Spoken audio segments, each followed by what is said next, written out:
So the new version of macOS supports iPhone mirroring, allowing you to view and control your phone from your Mac, and I wanted to give you a quick demo of how it works. I had to try it a couple of times to get it connected.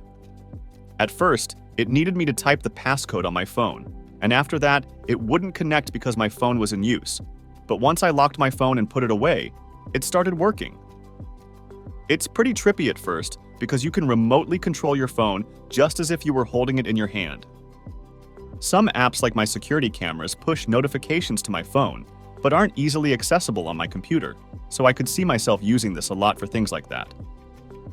Swipe gestures on Magic Mouse work just like swiping on your phone screen. At first, I struggled to find my way back to the home screen, until I discovered the home screen and app switcher buttons on top of the window, which become visible once you hover your mouse cursor up there. Overall, I love this thing. It's a small, simple app, but this is exactly the kind of innovation that's been lacking from macOS in recent years. Whoever at Apple pitched the idea and got it approved, hit me up and I'll buy you a beer.